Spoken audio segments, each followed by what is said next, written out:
Here we are at page 47. We just finished the last sentence. One thing was certain, there was no television in there. Storm forecast for tonight, said Uncle Vernon gleefully, clapping his hands together, and this gentleman's kindly agreed to lend us his boat. A toothless old man came ambling up to them, pointing with a rather wicked grin at an old rowing boat bobbing in the iron-grey water below them. "I've already got us some rations," said Uncle Vernon, so all aboard. It was freezing in the boat. Icy sea spray and rain crept down their necks, and a chilly wind whipped their faces. After what seemed like hours, they reached the rock where Uncle Vernon, slipping and sliding, led the way to the broken-down house. The inside was horrible. It smelled strongly of seaweed, and wind whistled through the gaps in the wooden walls, and the fireplace was damp and empty. There were only 2 rooms. Uncle Vernon's rations turned out to be a packet of crisps each and 4 bananas. He tried to start a fire, but the empty crisp packets just smoked and shriveled up. "Could do with some of those letters now, he said cheerfully. He was in a very good mood. Obviously he thought nobody stood a chance of reaching them here in a storm to deliver post. Harry privately agreed, though the thought didn't cheer him up at all. As night fell, the promised storm blew up around them. Spray from the high waves splattered the walls of the hut, and a fierce wind rattled the filthy windows. Aunt Petunia found a few mouldy blankets in the second room and made up a bed for Dudley on the moth-eaten sofa. She and Uncle Vernon went off to the lumpy bed next door, and Harry was left to find the softest bit of floor he could and to curl up under the thinnest, most ragged blanket. The storm raged more and more ferociously as the night went on. Harry couldn't sleep. He shivered and turned over, trying to get comfortable, his stomach rumbling with hunger. Dudley's snores were drowned by the low rolls of thunder that started near midnight. The lighted dial of Dudley's watch, which was dangling over the edge of the sofa on his fat wrist, told Harry he'd be 11 in 10 minutes' time. He lay and watched his birthday tick nearer, wondering if the Dursleys would remember at all, wondering where the letter writer was now. 5 minutes to go, Harry heard something creak outside. He hoped the roof wasn't going to fall in, although he might be warmed if it did.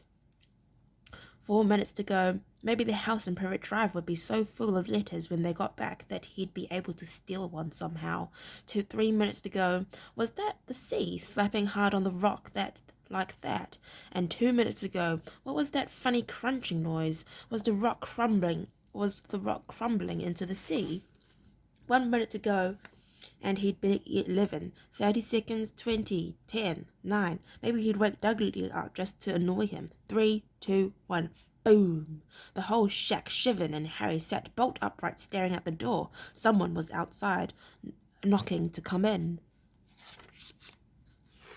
Okay, chapter 4, The Keeper of the Keys. Boom!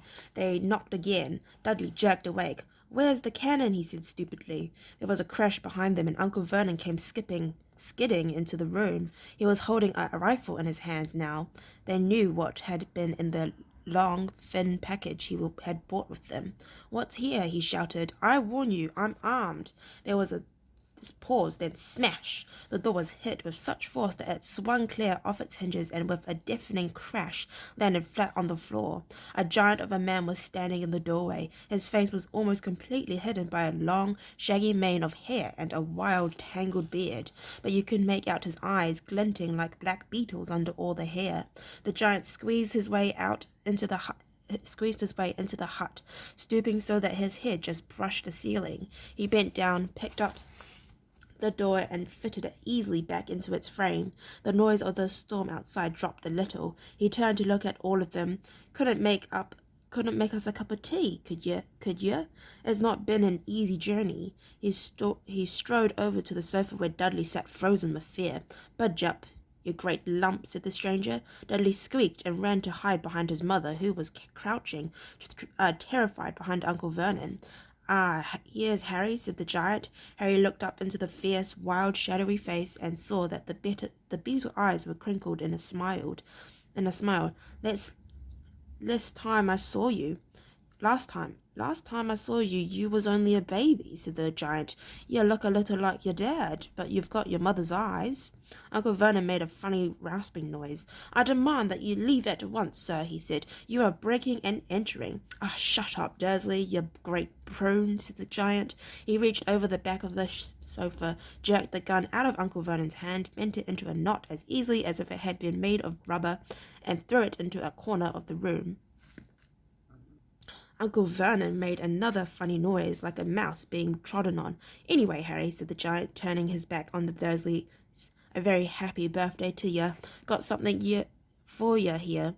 I might have sat on it at some point, but it'll taste all right. From an inside pocket of his black overcoat he pulled a slightly squashed box. Harry opened it with trembling fingers. Inside was a large, sticky chocolate cake with Happy Birthday Harry written on it in green icing. Harry looked up at the giant. He meant to say thank you, but the words got lost on the way to his mouth, and what he said instead was, Who are you? The giant chuckled. True, I haven't introduced myself. Rubus Hagrid, keeper of keys and grounds at Hogwarts. He held out an enormous hand and shook Harry's whole arm. What about that tea then, eh? He said, rubbing his hands together. I'd not say no to something stronger if you've got it, mind.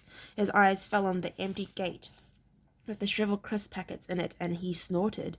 He bent down over the fireplace. They couldn't see what he was doing, but when he drew back a second later, there was a roaring fire there.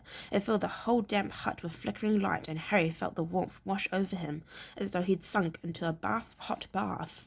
The giant sat back down on the sofa, which sagged under his weight, and began talking, taking all sorts of things out of the pockets of his coat. A copper kettle, a squashy package of sausages, a poker, a teapot, several chipped mugs, and a bottle of some amber liquid which he took a swig from before starting to make tea. Soon the hut was full of the sound and smell of sizzling sausages. Nobody said a thing while the giant was working, but as he did, slid the first 6 fat, juicy, slightly burnt sausages from the poker. Dudley fidgeted a little. Uncle Vernon said sharply, Don't touch anything he gives you, Dudley. The giant chuckled darkly. Your great puddin' of a son, Don. Need fattening any more, Dursley. Don't worry.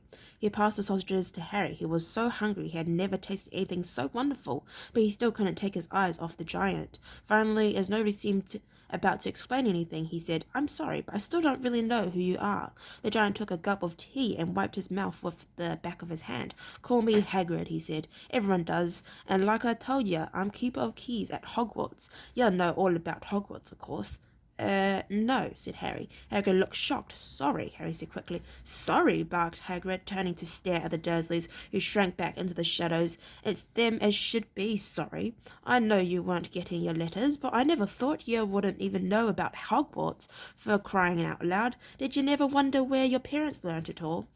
All what? Asked Harry. All what? Hagrid thundered. Now wait just 1 second. He had leapt to his feet. In his anger he seemed to fill the whole hut. The Dursleys were cowering against the wall. Do you mean to tell me he growed up? He growled at the Dursleys. That this boy knows nothing about anything. Oh my gosh. I'd like to thank you very much for listening to read up to page 53. If you'd like to listen to me read page 54, then please stay posted and hopefully I'll see you next time. Bye bye.